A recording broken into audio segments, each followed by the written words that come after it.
Hey guys, Woody the Unexceptional Gamer. I thought I'd talk about the next-gen consoles today. In case you missed it, the Xbox release date is out, the PS4 release date is out, the Xbox specs have been changed. Let's talk.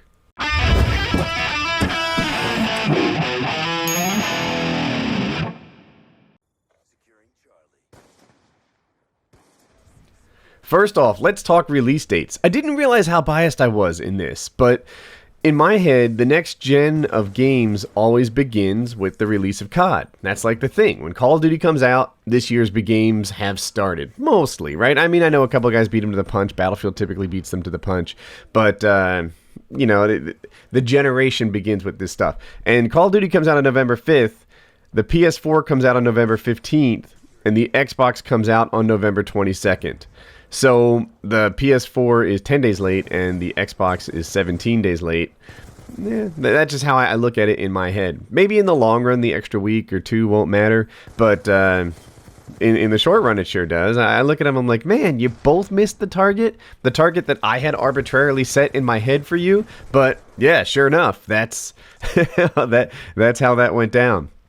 But the release dates are out there, November 15th and 22nd for the PS4 and Xbox, respectively.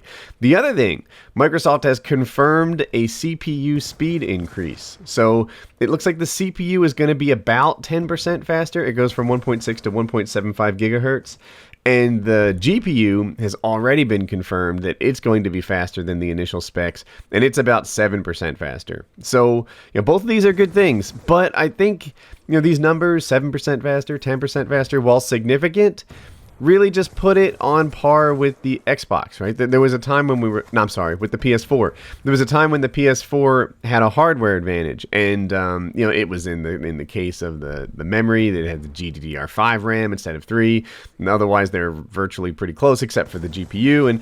And now when you put it all together as a general package, I think it's going to be a lot like the last generation of hardware, where I guess in some situations one is better than the other. And I can't even tell you, you know, which one is which at this point. But for the most part, it's going to come down to the rest of the deals that they make. You know, which one's going to support the rest of your family room, if that matters to you. Which one's going to have your favorite games? That probably matters to you. Which one's going to run COD better, if that's your gig. That's the kind of thing I think that will differentiate the consoles. As much as I think, look, I have been tearing apart hardware specs because I'm fascinated by this sort of thing more than anybody that I know. But you know, even me, a hardware nerd, you know, sitting there who thinks it's a pretty cool hobby to look at the details of all the specs of what's coming out. Yeah, I'm looking at these things and saying, look, they are basically the same. If you're trying to make your decision on which console to buy, the CPUs are basically the same speed. The GPUs are roughly the same speed. That the Xbox still has a slight advantage there. Microsoft has a slight advantage in the support that they have for cloud. Right, they've got a head start compared to the PS4 there. But you know, maybe the PS4 will catch up in that. These things are really close. What you need to look at is which one has the games you like, which ones, you know, drop in the major titles that you want to see. You know, if you're excited about Titanfall and you're not a PC gamer, then the Xbox is the one for you. If you're excited about the PS4 titles that are dropping out there, I can't think of a new PS4 exclusive that I'm excited for, but there's some existing PS4 exclusives like Uncharted and God of War and more that the Xbox didn't really have an answer for. Anyway, yeah, so it's it's coming. It's getting there. I think maybe the PKA crew needs to do a road to PS4. It will certainly do. You know what? We're going to do a road to COD Ghost. That's November 5th. And maybe the concept will be worn out by then. We'll see. We'll see if people want more of it. But yeah, that's something I think that, dude, I have fun doing that every year. And good times, good times. All right, there's another thing I want to talk about, and it's Call of Duty and dedicated servers in general. First off, if you don't know what a dedicated server is, maybe you guys have never played on one.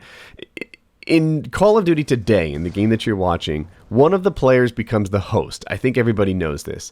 And if you have lag, if you have a bad connection, if you're not getting the kills that you deserve, or if you're getting the deaths that you don't deserve, sometimes that means that that guy, whoever was chosen to be the host by Infinity Ward or Treyarch, wasn't the right choice, and his home connection wasn't worthy, right? So that's what happens sometimes. With a dedicated server, instead of you getting served up from like my house and my residential quality internet line, you get served up from a data center with a commercial business quality line. And it should be a better experience. It should be much more consistent. It won't be perfect. I'm telling you, I've played on dedicated servers, and sometimes weird stuff happens there too.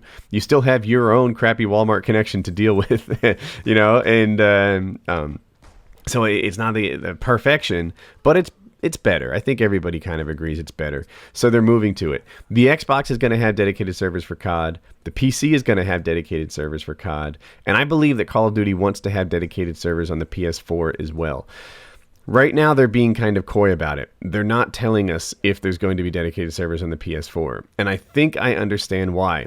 Before the Xbox, even if the Xbox never existed, Microsoft would have tons of computers out there in the cloud for dedicated servers. Microsoft is one of the major players, right? Like Amazon comes to mind as a major player in cloud services. Microsoft, shucks, those two might be the two biggies. So that's why on day one, Microsoft is able to offer a whole bunch of, you know, dedicated servers for their games and their gaming platform, because they can leverage the synergies with the other parts of their company. That's it. That's why. PlayStation, on the other hand, Sony acquired a company that does this, and they're kind of still integrating them and acquiring, you know, like when you buy another company, they don't instantly mesh with your own. You have to work together to take those two companies and make them one.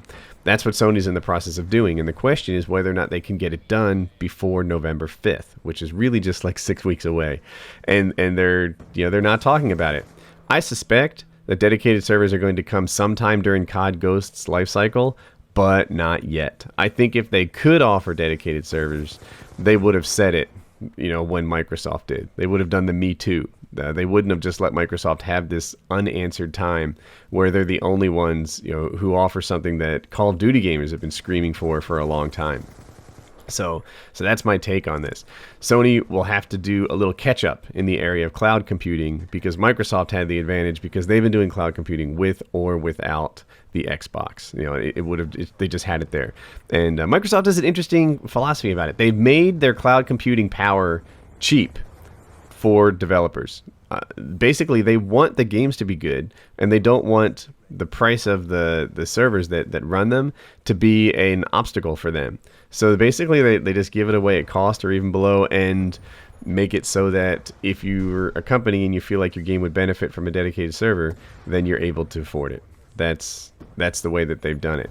And, you know, sometimes that kind of behavior is illegal. Like, you know, you can't sell stuff, you know, super cheap with one aspect of your business and not on the other, because it's an unfair competitive advantage. But we'll see how that works out. If I'm right about, you know, maybe there'll be a legal case, maybe there never will be. But that's what's new. November 15th for the PS4, November 22nd for the Xbox. COD releases November 5th.